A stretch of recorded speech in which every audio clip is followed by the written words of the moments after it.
శ్రీమాత్రే నమః. మా బిడ్డలందరికీ నమస్కారం ఫ్రెండ్స్. ఎలా ఉన్నారండి? ఏం చేస్తున్నారు? అందరూ బాగున్నారు కదా? మన అమ్మ దయ వలన అందరూ కూడా సుఖంగా సంతోషంగా ఎప్పుడు కూడా ఆనందంగా ఉండాలి అని చెప్పి అమ్మవారి తరపున నేను కూడా మనస్ఫూర్తిగా కోరుకుంటూ ఉన్నాను ఫ్రెండ్స్.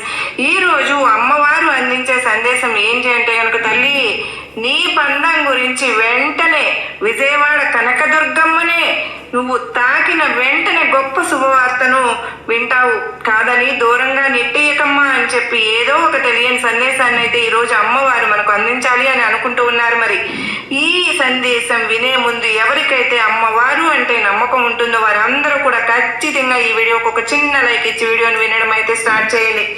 అంత మాత్రమే కాదండి, కింద కామెంట్ సెక్షన్లో శ్రీమాత్రే నమః అని చెప్పి టైప్ చేయడం మాత్రం అస్సలు మర్చిపోవద్దు ఫ్రెండ్స్. ఇక చాలా మంది కూడా వాళ్ళ జీవితంలో జరిగిన అనుభవాలు కామెంట్ సెక్షన్లో ఒక్కొక్కరు షేర్ చేస్తూ ఉంటే చాలా మంచిగా అనిపిస్తుందండి. రెస్పాన్స్ అనేది ఏంటంటే, అక్క మేము అనుకున్న కోరిక మాకు నెరవేరింది అని సిన్సియర్గా కామెంట్ సెక్షన్లో షేర్ చేస్తున్నారు. చూడండి, ఎంతో గొప్ప మంచి అనుభవాన్ని నాకు నిన్న చదవడం జరిగిందండి. నిజంగా వాళ్ళు అనుకోని డబ్బు అంటే మేము నిజమేనా, ఇలా జరుగుతుందా, ఇలా కూడా జరుగుతాయా అని మేము నిజంగా అనుమానం పడ్డాం అక్క.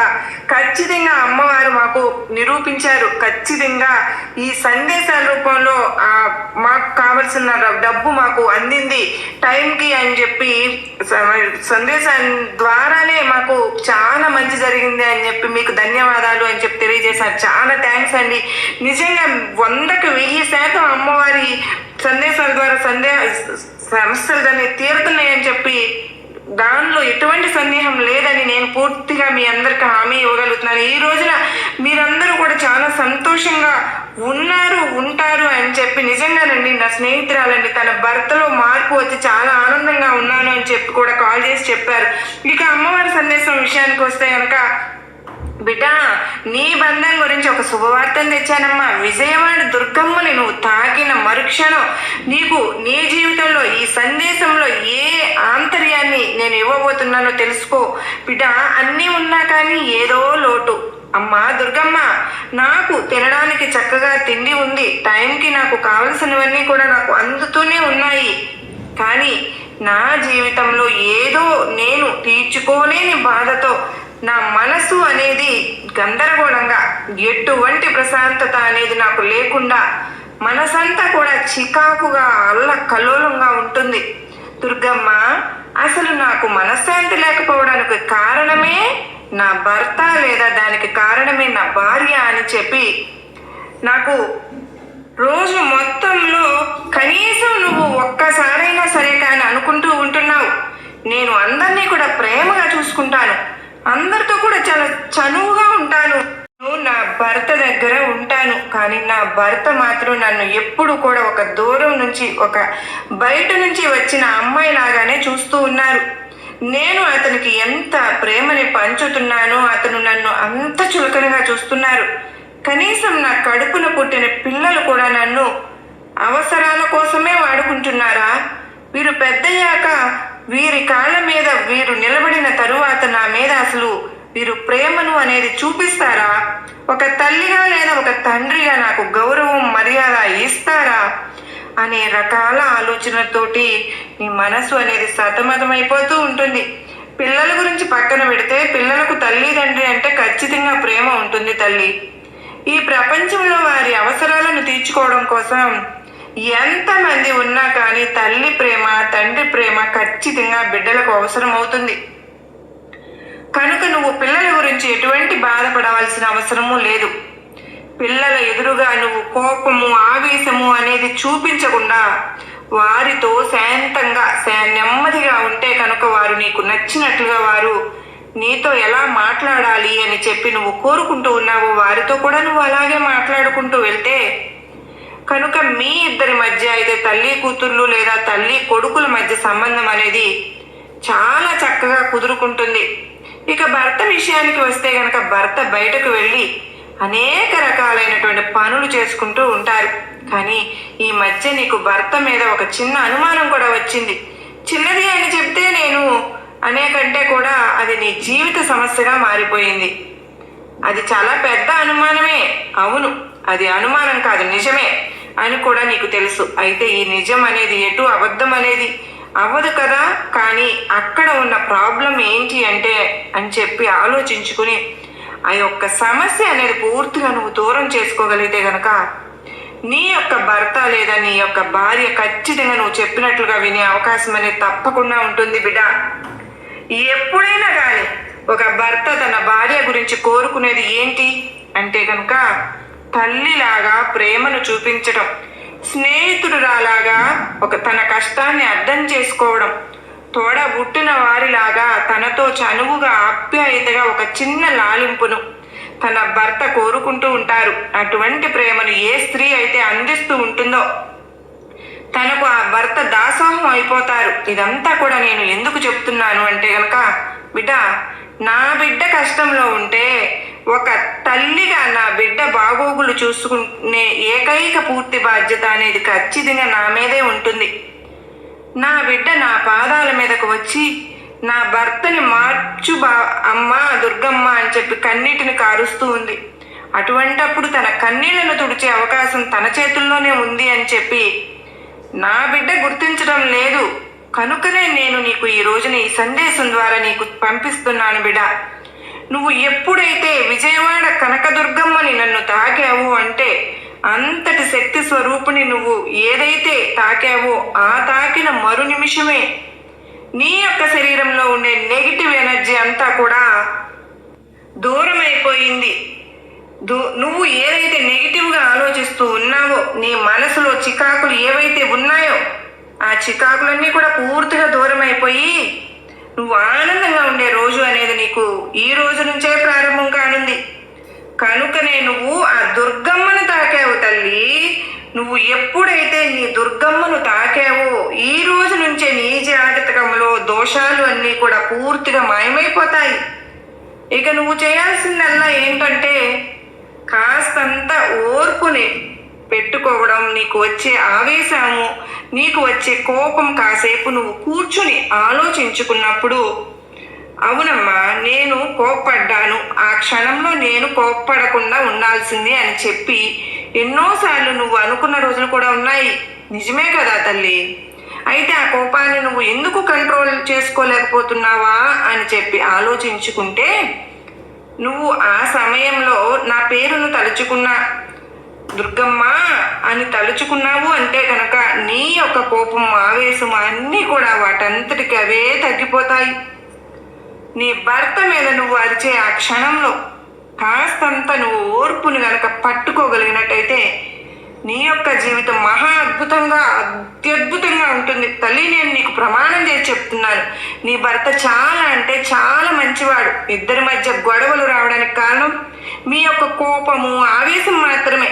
ఈ యొక్క కోపం ఆవేశాన్ని కంట్రోల్ చేసుకుని ఇద్దరు కూడా ఒకరి విలువను ఒకరు గౌరవించుకుంటూ ఒకరికి నచ్చినట్లు ఒకరు అన్యోన్యంగా ఉంటూ ఒకరికి కోపం వచ్చినప్పుడు మరొకరు శాంతంగా ఉంటూ ఒకరికి బాధ కలిగినప్పుడు మరొకరు ఓదార్పుని ఇస్తూ డబ్బే శాశ్వతం అని చెప్పి ప్రతి నిమిషం డబ్బు గురించి గొడవలు పడడం మానేసిన రోజు మీ ఇద్దరి జీవితం చాలా అంటే చాలా అద్భుతంగా ఉంటుంది తల్లి. ఎప్పుడైనా సరే కానీ నువ్వు అంటూ ఉంటావు కదా, నీ భర్త వెళ్ళి ఇలా సంపాదిస్తున్నాడు అంత సంపాదిస్తున్నాడు కానీ చివరికి ఒక్క రూపాయి కూడా మా దగ్గర నిలవడం లేదు అని చెప్పి. అయితే నేను నీకు ఇప్పుడు ఒక చిన్న కథను చెప్పనా, జాగ్రత్తగా వింటావా? డబ్బు యొక్క విలువ ఏమిటో నీకు ఇప్పుడే తెలుస్తుంది. ఒక ఊర్లో శివాజీ అనే ఒక వ్యక్తి ఉన్నాడు. ఆ వ్యక్తి తన భార్య వారికి పెళ్ళయి దాదాపుగా 30 సంవత్సరాలు అవుతుంది. అయినా కూడా వారికి సంతానం అనేది లేదు. సంతానం కోసం ఎన్నో పూజలు చేశారు, ఎన్నో నోములు నోచారు, ఎన్నో వ్రతాలు చేశారు, దానాలు చేశారు, ధర్మాలు చేశారు. అయినా సరే కానీ వారికి సంతానమే కలగలేదు. అయితే ఇక వాళ్ళ భార్య ఒక 20 సంవత్సరాలు అంటే 30 సంవత్సరాలు పెళ్ళి అవుతుంది కదా, ఆ తరువాత 20 సంవత్సరాలకు అలా వాళ్ళ జీవితాన్ని గడుపుతారు. 30 సంవత్సరాల తర్వాత వారికి భార్యకు ఆరోగ్యం అనేది దెబ్బతింటుంది. ఆరోగ్యం దెబ్బతిన్న తర్వాత అప్పటికి ఇద్దరికి కూడా కలిసి పని చేసుకునేవారు కదా కూడా ఇప్పుడు కేవలం తన భర్త మాత్రమే సంపాదన మీద ఇల్లు గడవాల్సి వస్తుంది. ఇక తన భర్తకు కూడా వయసు అయిపోవడంతో ఏ పని కూడా చేయలేకపోతూ ఉంటారు. ప్రతి నిమిషం కూడా అమ్మవారి నామస్మరణ చేసుకుంటూ ఉంటారు భార్యాభర్తలు ఇద్దరు కూడా. అయితే వారికి ఒక ఆవు ఉంటుంది అన్నమాట. వారికి జీవనాధారం ఏదైనా ఉంది అంటే కేవలం ఆ ఒక్క ఆవు మాత్రమే. ఆవు పాలిస్తే ఆ పాలను అమ్మి బయటకు తీసుకువెళ్ళి వచ్చిన డబ్బులతోనే తన భార్యకు చూపించుకుంటూ ఇంట్లో గడుపుకుంటూ జీవనాన్ని కొనసాగిస్తూ ఉన్నారు. కొన్ని రోజులకే వాళ్ళ భార్య అనారోగ్యంతో చనిపోతుంది. ఇక చివరకు అతని ఆవు వీరిద్దరే మిగులుతారన్నమాట. అదే ఊరిలో ఒక యజమాని అనే ఒక జమీందారు కూడా ఉంటారన్నమాట. అతను ఏ కష్టము పడడు, చక్కగా కూర్చుంటాడు. ఎంత కూర్చుని తిన్నా డబ్బును సంపాదించి పెడుతుంది డబ్బు అని చెప్పి అంటారు కదా బిడ్డ. అలాగే తన యొక్క డబ్బే తనకి డబ్బును సంపాదించి పెట్టడం మొదలు పెడుతుంది. ఇంట్లో కూర్చుని రోజుకు తను కొన్ని వేల రూపాయలు సంపాదిస్తాడు. అతను ఊరికి జమీందారు కావడంతో ఎంతో మంది మనుషులు లేచిన దగ్గర నుంచి పడుకునేంత వరకు అతని చుట్టూ తానే తిరుగుతూ ఉంటారు. కానీ ఏ రోజు కూడా భగవంతుడు ఒక్క నమస్కారం కూడా పెట్టడు. తనకు డబ్బే జీవితం, డబ్బే ప్రపంచం, ఇదంతా కూడా పైన ఆకాశంలో ఉన్న భగవంతుడు చూస్తూ గమనిస్తూనే ఉంటారు. ఆ విష్ణుమూర్తి గమనించి నారదుడిని భూలోకంలోకి ఎవరెవరు కష్టాలు పడుతున్నారో చూసి రమ్మని చెప్పి పంపిస్తారు. అప్పుడు నారదుడు ఇక్కడ ఆవుతో ఉన్న ఒంటరి వ్యక్తిని చూసి హరినామస్మరణతో భగవంతుడి శ్రేసలో అమ్మవారిని తలుచుకుంటూ గడుపుతున్న అతనికి ఆ నామాన్ని చూసి కష్టాలు పడుతున్నాడు అని చెప్పి అనుకుంటాడు. అదేవిధంగా జమీందారుని చూసి కనీసం దేవునికి పేరైనా కూడా తెలవడం లేదు, ఎంతటి సుఖవైభవాలు అనుభవిస్తున్నాడు అని చెప్పి అనుకుంటాడు. ఇదంతా కూడా వెళ్ళి విష్ణుమూర్తికి చెప్పి, ఎందుకు స్వామి కష్టంలో ఎప్పుడూ సతమతమైపోయే వాళ్ళకి నువ్వు కష్టాలే ఇస్తున్నావు? నీ నామస్మరణతో అమ్మను తలుచుకుంటూ దుర్గమ్మను అతను రోజు కూడా గడుపుతూ ఉన్నాడు. కానీ అతనికి సంతానం మాత్రం కలగలేదు, అతను భార్య కూడా లేదు. ఎప్పుడు నీ నామస్మరణతో గడుపుతూ నీ కష్టాలనే అనుభవిస్తున్నాడు. ఇతనేమో కనీసం నీ నామాన్ని కూడా అతను జపించడు, అయినా కూడా కానీ డబ్బులతో తొలతూగిపోతున్నాడు అని చెప్పి అడుగుతూ చెప్పగా అతను అప్పుడు శ్రీహరి కష్టాలు అనుభవించేవారు దైవానికి పూజలు చేసేవాడే కష్టాలు అనుభవించడానికి కారణం ఏంటో నాకు చెప్పండి స్వామి అని చెప్పి ఆ విష్ణుమూర్తిని నారద మునీశ్వరుడు అడుగుతారు. అంటే ఆ విష్ణుమూర్తి లేచి, సరే పద, దీనికి కారణం పూర్తి కారణం నేను భూలోకానికి వెళ్దాం పద అని చెప్పి నారదునితో కలిసి విష్ణుమూర్తి వారు కూడా భూలోకానికి వస్తారు. వీరిద్దరూ కూడా భూలోకానికి వచ్చిన తర్వాత వేషధారణ మార్చుకుని భిక్షాటన రూపంలో ఇద్దరు కూడా ముందు ఆ జమీందారు ఇంటికి వెళ్తారనమాట. జమీందారు ఇంటికి వెళ్ళి తలుపు కొడతారు. తలుపు కొట్టి భిక్ష వేయమని చెప్పి అడుగుతారు. నీకేం పని పట్ట లేదా ఏంటి? ఇద్దరు చూడడానికి బాగానే ఉన్నారు కదా, నేను మీకెందుకు భిక్ష వేయాలి? మా ఇంట్లో ఎటువంటి భిక్ష వేయడం అనేది జరగదు, వెళ్ళిపోండి అని చెప్పి దారుణంగా అవమానించి ఆ జమీందారు ఇతన్ని పంపించేస్తారు. అంటే నారదుడు విష్ణుమూర్తిని పంపించేస్తారు. ఇక వీరిద్దరూ కూడా అప్పుడు ఆ పేద ఇంటి వ్యక్తికి వెళ్తారనమాట. అంటే గోమాతను పట్టుకుని ఉన్నాడు కదా అతని దగ్గరికి వెళ్తారు. అతని దగ్గరికి వెళ్ళి అతను తలుపు కొడతారు. భిక్ష వేయండి నాయనా అని చెప్పి అడుగుతారు. విష్ణుమూర్తి అప్పుడు సంతోషం, మీరు మా ఇంటికి వచ్చినందుకు నాకు ఈరోజు ఒకరికి భిక్ష వేసే అవకాశం కలిగినందుకు నేను చాలా అదృష్టవంతుణ్ణి, కానీ తినడానికే నాకు లేదు, నేను మీకు ఏం భిక్ష వేస్తాను అని చెప్పి అనుకుంటూ మనసులో ఆవు వంక చూస్తారు. సరే ఆవు పాలిస్తుందేమో, పాలు తెద్దామని చెప్పి వెంటనే లోపలికి వెళ్ళి గిన్నెని తీసుకొచ్చి ఆ గిన్నె నిండా పాలు పితికి ఇద్దరికి కూడా చెరొక గ్లాసును పోసి నారదుల వారికి విష్ణుమూర్తి వారికి ఇస్తారనమాట.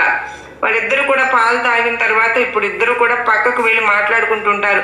అప్పుడు నారదుడు అడుగుతాడు, స్వామి నువ్వే చూసావు కదా, జమీందారుకి చక్కగా ధనం ఉంది, అంటే ఆ భిక్షాటన చేసే అవకాశం ఉంది కూడా అతను భిక్షాటన చేయలేదు. ఇతనికి భిక్షాటన చేసే అవకాశం లేకపోయినా కూడా ఏదో ఒక రూపంలో కల్పించుకుని భిక్షాటన చేశాడు. మరి మీరే వీరిద్దరికి ఏం వరాలు ఇస్తారో ఇవ్వండి అని చెప్పి నారదుని అడుగుతారనమాట విష్ణుమూర్తిని. అప్పుడు విష్ణుమూర్తి జమీందారుకు ఈ వరం ఇస్తారు. ఇతనికి ఇంకా ఆదాయం ఎక్కువైపోవాలి, సంపదలు ఇంకా ఎక్కువైపోవాలి, అతను ఏ పని చేసినా కూడా అతనికి బాగా కలిసి రావాలి అని చెప్పి జమీందారికి వరం ఇస్తారు. ఇక ఈ యొక్క కష్టాలు పడే వ్యక్తికి మాత్రం ఇతనికి ఏదైతే ఆధారం ఉందో ఆ ఆవు కూడా రేపటికల్లా చనిపోవాలి అని చెప్పి వరం ఇస్తారు అన్నమాట. ఇక నారదుల వారు చాలా ఆశ్చర్యపడిపోతారు. అదేంటి స్వామి, మీరు ఇతను పేదరికంలో ఉన్నవారని చూసి మీరు ఇతన్ని జమీందారుని చేసి అతన్ని పేదవాడిని చేస్తారేమో అనుకున్నాను, కానీ మీరేమో అతనికి ఉన్న ఏకైక జీవనాధారం ఆ గోమాత. ఆ గోమాత కూడా చనిపోవాలని చెప్పి వరం ఇచ్చారేంటి అని చెప్పి అడుగుతారు. అప్పుడు దానికి విష్ణుమూర్తి చెప్పిన సమాధానం ఏంటి అంటే కనుక, నారదముని, ఇప్పుడు నేను అతనికి అంటే బాగా డబ్బు ఉన్న వ్యక్తికి వరం ఇచ్చాను కదా, అతను ఎప్పుడు కూడా మనశ్శాంతిగా ఉన్నదే లేదు. అతను ఇంకా డబ్బు సంపాదించాలి, ఇంకా ధనం రావాలి, ఇటు నుంచి రావాలి, అటు నుంచి రావాలి అని చెప్పి ఎప్పుడు కూడా డబ్బుతోటే ఆలోచన చేస్తూ ఉంటాడు. రేపు అతను చనిపోయిన తర్వాత ఖచ్చితంగా నరకానికి వెళ్తాడు. మళ్ళీ అతనికి పునర్జన్మ ఉంటుంది. ఆ పునర్జన్మలో ఇప్పటి వరకు ఏదైతే అతను ధనం సంపాదించాడో ఆ ధనానికి కాపలాగా కాయడానికి ఒక పాము రూపంలో అతను జన్మెత్తాడు అని చెప్పి చెప్తాడు అన్నమాట. ఇక ఈ పేద వ్యక్తి ఎవరైతే ఉన్నారో ఆ పేద వ్యక్తికి ఆ గోమాత ఏమైపోతుంది, నా భార్య చనిపోయింది, నేను కూడా చనిపోతే నా గోమాతను చూసుకునే వాళ్ళు ఎవరు అని చెప్పి ప్రతిరోజు కూడా బాధపడుతూ ఉన్నాడు. అతని కంటి ముందు ఈ గోమాత చనిపోతే ముందర అతనికి ఒక బాధ అనేది తగ్గుతుంది. గోమాత చనిపోయిందని కొన్ని రోజులు బాధపడినా సరే, కానీ ఇక నేను చనిపోయినా కానీ నాకంటూ ఎవరూ లేరు, నా గురించి ఎవరు బాధపడరు అనే ఒక ఇది ఉంటుంది కదా. గోమాత కూడా చనిపోయింది అని అతనికి కొంచెం సంతోషం కలిగి ప్రశాంతంగా తన ప్రాణాన్ని విడుస్తాడు. అప్పుడు అతనికి స్వర్గానికి వెళ్ళే ద్వారాలు తెరుచుకుంటాయి. ఎప్పుడైతే గోమాత ఉండి ఇతను చనిపోతాడు, అతనికి మనశ్శాంతి ఉండదు, నా గోమాతని ఎవరు చూసుకుంటారు అని చెప్పి ఆందోళన చెందుతూ ఉంటాడు. దానివల్ల అతనికి స్వర్గంలో ఉండే దారులు అనేవి తెరుచుకోవు. కనుక నేను అతనికి మంచి పనే చేశాను, మంచి వరమే ఇచ్చాను అని చెప్పి చెప్పగా అప్పుడు ఆ నారదముని విష్ణుమూర్తి యొక్క పాదాలకు నమస్కారం చేసుకుంటారన్నమాట. ఎందుకు అని అంటే అంతటి గొప్ప వరాలు ఇచ్చినందుకు. కనుక ఈ కథ విన్న తర్వాత నీకు ఏమర్థమైంది బిడ్డ? ఎప్పుడు కూడా డబ్బు అనేది శాశ్వతం కాదమ్మా. డబ్బు కావాలి, కానీ అవసరానికి మనకు ఎంత కావాలో అంత సమయానికి అందుకుంటే చాలు. అంతేకాని దాన్ని దాచుకోవాలి, దానికోసం ఇంకా ఇంకా కష్టపడాలి అని చెప్పి ఉన్న నీ యొక్క ఈ చిన్న జీవితాన్ని టెన్షన్స్ తోటి, ఆందోళనతోటి, ఒత్తిడులతోటి, ఏ ప్రేమలు లేకుండా గడపాల్సిన అవసరం అయితే లేదు కదా.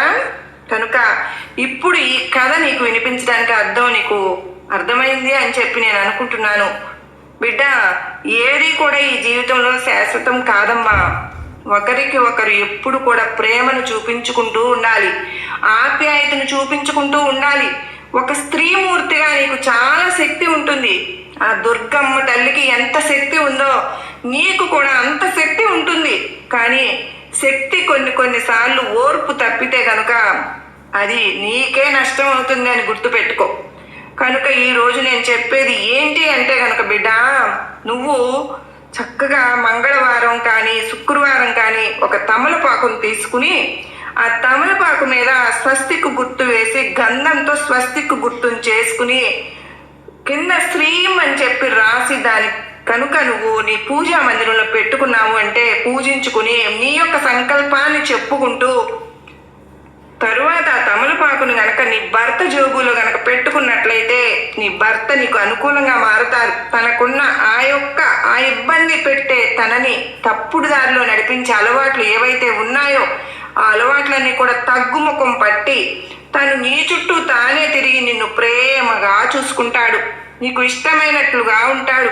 కనుక ఇక నుంచి నువ్వు ఈ రోజు నుంచి దేని గురించి ఆలోచించాల్సిన అవసరం లేదు. ప్రతి శుక్రవారము లేదా ప్రతి మంగళవారం కూడా చక్కగా ఇల్లంతా శుభ్రం చేసుకుని స్వస్తి గుర్తు రాసుకుని తమలపాకు మీద కుంకుమ బెట్లు పెట్టుకుని కింద శ్రీమాత్రే నమః అని చెప్పి రాసుకుని అమ్మవారి పాదాల దగ్గర శ్రీం అని పెట్టుకుని సంకల్పించుకుని ఆ యొక్క తమలపాకును నీ భర్త జోబులో పెట్టుకో. నీ భర్త ఇక నీకు నచ్చినట్లుగా నీకు అనుకూలంగా మారుతారు. మీకు ఎప్పుడు కూడా పాజిటివ్ ఎనర్జీ ఉంటుంది. ఎటువంటి కష్టాలు కూడా మీకు ఇక మీ జీవితాల్లో అడుగు పెట్టవు. మీ మీద ఉండే నరదృష్టి, నరఘోష అన్నీ కూడా పూర్తిగా తొలగిపోయి మీరు ఆయురారోగ్యాలతో ఆనందంగా ఉంటారు అని చెప్పి నేను నీకు మాట ఇస్తున్నాను. బిడ్డ, నీకు నా ఆశీర్వాదములు ఇస్తున్నాను తల్లి అని దుర్గమ్మ వారైతే అత్యద్భుతమైనటువంటి సందేశాన్ని మనకు అందించారు కదా ఫ్రెండ్స్. ఎప్పుడూ కూడా మనకు అమ్మవారి మీద భక్తి ఉండి చక్కగా ప్రతి శుక్రవారం కూడా మనం ఇల్లు నీట్గా ఉంచుకుని అమ్మవారి మీద భక్తి ప్రపత్తులతో ఉంటే చాలండి. అవన్నీ చేసినా చెయ్యకపోయినా అది మీ ఓపిక. మీకు చేతనైనంత వరకు మీరు చక్కగా ప్రేమగా మాట్లాడుకుంటూ ఇంట్లో ఎప్పుడు కూడా భర్త మీద ప్రేమను కనపరుస్తూ ఎప్పుడు కూడా భర్త మీద ప్రేమను కనపరుస్తూ ముందు చెప్పుకున్నట్లుగా మన ఇంట్లో పుట్టింట్లో నుంచి ఎంత ప్రేమతో వచ్చామో అదే ప్రేమను మన భర్త మీద చూపిస్తే వారు మనకు అత్యంత ప్రేమను చూపిస్తారు అని అమ్మవారు చక్కటి సందేశాన్ని అందించారు. సర్వేజన సుఖినో భవంతు.